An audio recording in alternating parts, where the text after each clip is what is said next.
warahmatullahi wabarakatuh. Salam sejahtera bagi kita semua.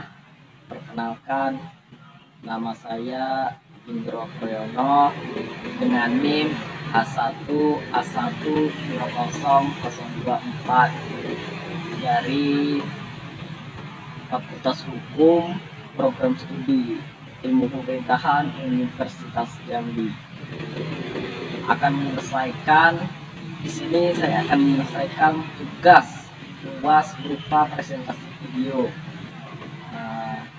secara individu yang diampu oleh dosen Bapak Alfabriansah, SIP, MIP, selaku dosen mata kuliah Keuangan Negara. Nah, pada kesempatan kali ini tak lupa kita curahkan selawat dan salam, semoga selalu tercurah buat junjungan kita Nabi Isa Muhammad SAW, karena berkat Allah dan saya dapat menyelesaikan tugas presentasi ini. Karena di sini saya tidak akan memperpanjang kata-kata pengguna, langsung saja saya memasuki video presentasi dari saya. Materi anggaran pendapatan belanja negara. Langsung saja, apa itu anggaran pendapatan belanja negara yang disingkat APBN? APBN merupakan rencana keuangan tahunan pemerintah Indonesia yang disetujui oleh Dewan Perwakilan Rakyat atau DPR. APBN berisi daftar sistematis dan terperinci yang memuat rencana penerimaan dan pengeluaran negara selama 1 tahun anggaran, perubahan anggaran pendapatan belanja negara, dan pertanggungjawaban anggaran pendapatan belanja negara setiap tahun ditetapkan dengan Undang-Undang Nomor 17 Tahun 2003 tentang Keuangan Negara. Adapun isi dari Undang-Undang Nomor 17 Tahun 2003 tentang Keuangan Negara, yaitu yang pertama, keuangan negara dikelola secara tertib, taat pada peraturan perundang-undangan, efisien, ekonomis, efektif, transparan, dan bertanggung jawab dengan memperhatikan rasa keadilan dan kepatutan. Yang kedua, anggaran pendapatan belanja negara, perubahan anggaran pendapatan belanja negara, dan pertanggungjawaban pelaksanaan anggaran pendapatan belanja negara setiap tahun ditetapkan dengan Undang-Undang Nomor 17 Tahun 2003 tentang Keuangan Negara.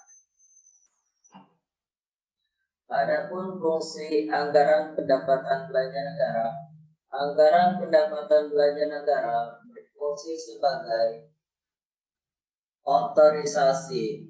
Otorisasi di sini yaitu anggaran menjadi dasar untuk melaksanakan pendapatan dan belanja pada tahun yang bersangkutan. Yang kedua yaitu fungsi perencanaan.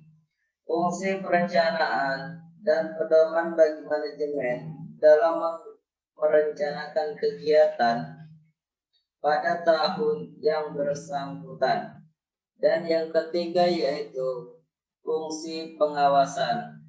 Fungsi pengawasan di sini yaitu anggaran yang ada dapat digunakan untuk mengurangi pengangguran dan pemborosan yang ada. Dan kemudian ada fungsi alokasi.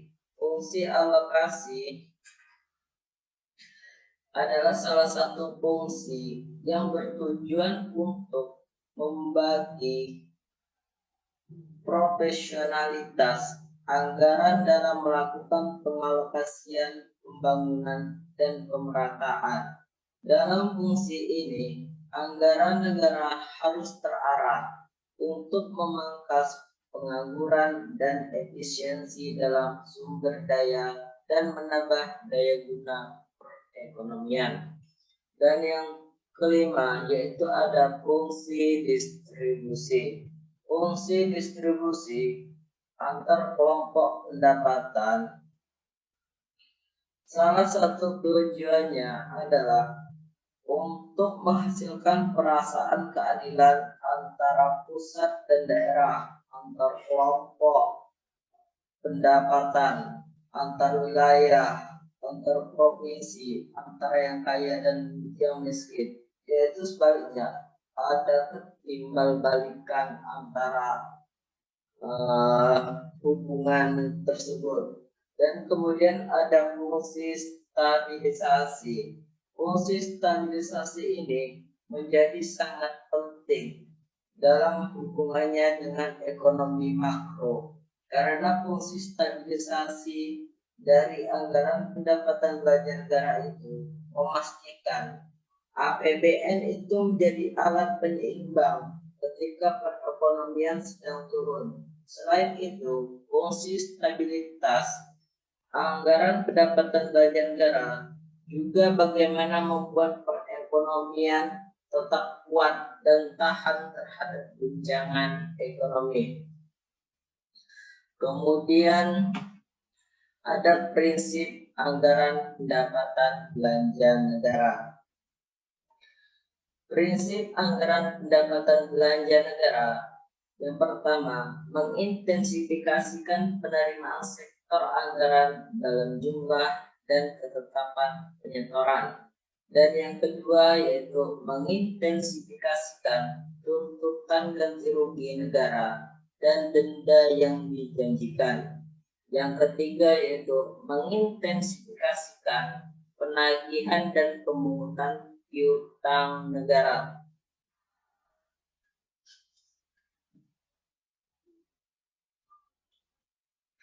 Kemudian ada anggaran pendapatan belanja negara sebagai suatu rencana keuangan.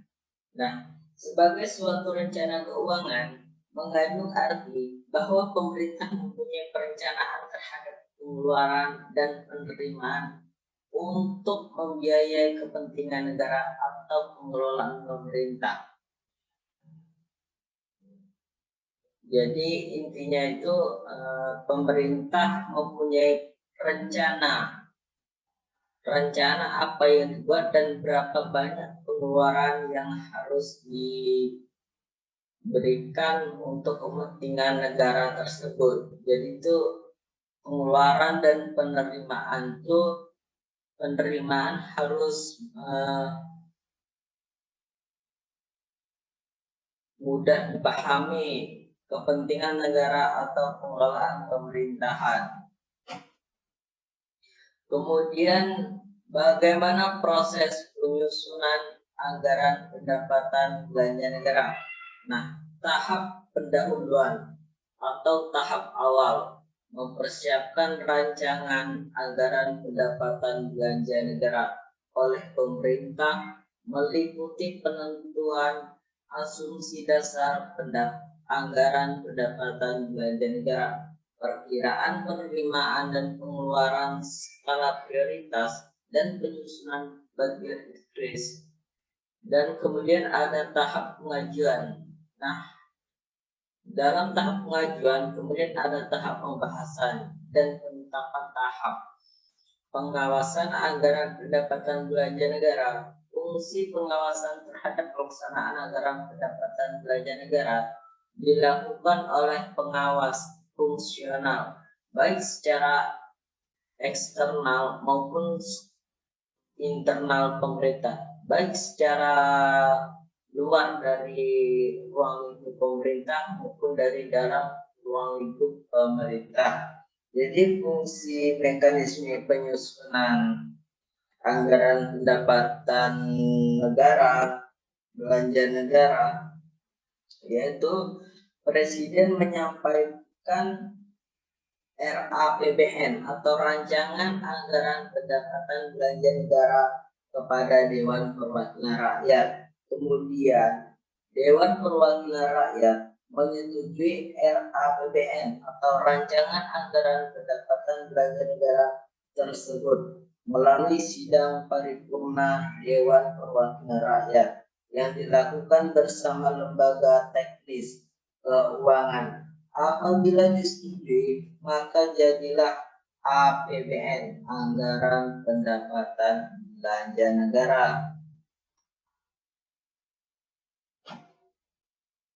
Kemudian kita lihat bersama-sama, yaitu ringkasan anggaran pendapatan belanja negara pada tahun 2018-2019 atau yang kita sebut ya 2019. Di sini dapat kita lihat bersama-sama pendapatan dalam negeri, penerimaan perpajakan, penerimaan negara bukan pajak, kemudian penerimaan hibah. Dan yang B, belanja negara. Belanja negara yang pertama meliputi belanja pemerintah pusat, kemudian transfer ke daerah dan dana desa, yang ketiga suspend. Kemudian yang C yaitu keseimbangan primer. Di dalam keseimbangan primer ini tidak ada kosong. Yang kemudian D yaitu surplus defisit anggaran A sampai B. Yang kemudian yang E yaitu pembiayaan. Pembiayaan di sini ada cukup banyak, yaitu ada pembiayaan utang, pembiayaan investasi, pemberian pinjaman, kewajiban penjaminan, kemudian yang kelima yaitu pembiayaan lainnya.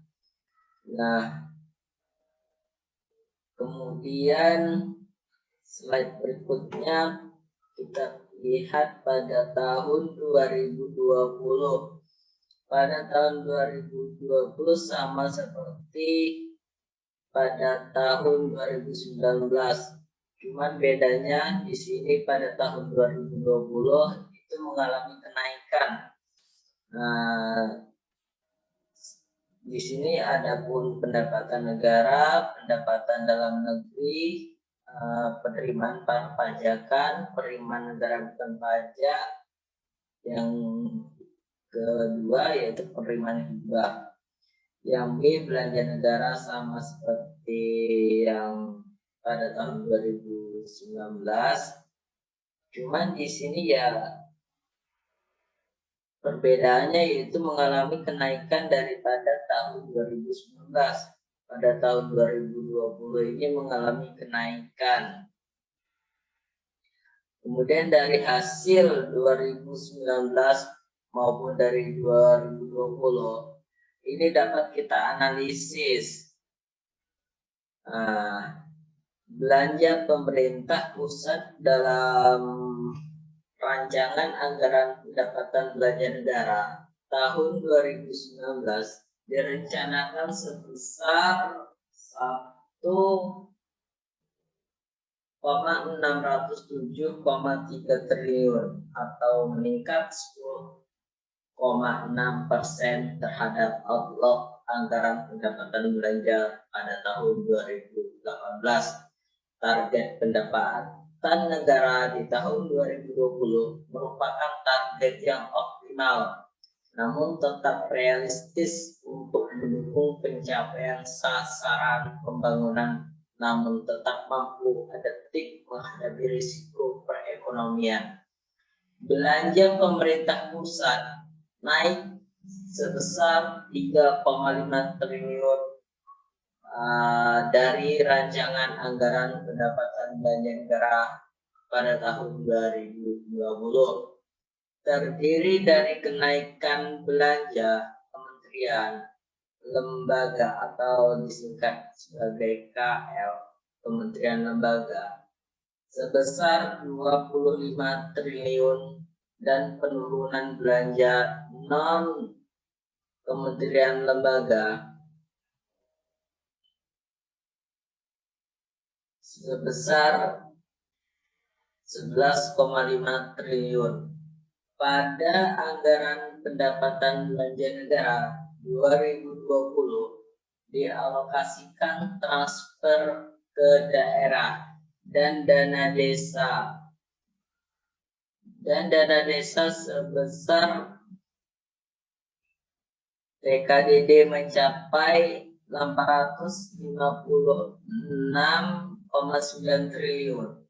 TKDD tersebut terdiri dari transfer ke daerah sebesar 784,9 triliun dan dana desa sebesar 72 triliun. Anggaran pendapatan belanja negara tahun 2020 diproyeksikan mengalami defisit sebesar 307,25 triliun atau sebesar 1,76% terhadap PDB, sama dengan defisit RAPBN, Rancangan Anggaran Pendapatan Belanja Negara tahun 2020. Upaya menjaga keberlanjutan fiskal juga terlihat dari defisit keseimbangan primer yang mendekati nol sebesar minus 12 triliun. Tren penurunan menuju positif ini memberikan bukti kuat sekaligus sinyal positif bahwa pengelolaan anggaran pendapatan belanja negara selama ini telah berada pada jalur positif. Rasio defisit anggaran pendapatan belanja negara dan defisit keseimbangan primer ini merupakan yang terendah dalam 6 tahun terakhir. Untuk menutup defisit anggaran pendapatan belanja negara tahun 2020, pembiayaan anggaran sebesar 307,2 triliun atau turun 1,15% dari outlook anggaran pendapatan belanja negara pada tahun 2019. Nah, pembiayaan anggaran berasal dari pembiayaan utang, baik berupa surat berharga negara SBN maupun konvensional dan surat berharga syariah negara atau yang disingkat SBSN. Pembiayaan utang tersebut tumbuh negatif sebesar minus 5,88% dari outlook anggaran pendapatan belanja tahun 2019. Selain itu, pembiayaan anggaran juga untuk kegiatan investasi. Pembiayaan investasi tahun 2020 ditunjukkan untuk meningkatkan kualitas pendidikan, percepatan pembangunan infrastruktur, juga mendorong ekspor nasional dan meningkatkan daya saing bangsa. Nah, kemudian slide berikutnya cukup. Nah, demikianlah yang dapat saya presentasikan pada hasil saya kali ini, dan juga pada presentasi ini saya masih banyak kekurangan dalam penyampaian maupun kata-kata yang salah. Saya mohon maaf yang sebesar-besarnya, terutama kepada Bapak Alfa Biriansa SIP MIP selaku dosen pengampu mata kuliah keuangan negara. Saya akhiri mengucapkan basmalah. Bismillahirrahmanirrahim. Wassalamualaikum warahmatullahi wabarakatuh. Hasil pemaparan dari saya, bila mana dalam pemaparan video presentasi tersebut masih banyak kekurangan ataupun kesalahan. Saya selaku sendiri Indro Priyono mohon maaf sebesar-besarnya, terutama kepada Bapak Alfa Biriansa selaku dosen mata kuliah keuangan negara. Saya akhiri dengan mengucapkan basmalah. Wassalamualaikum warahmatullahi wabarakatuh.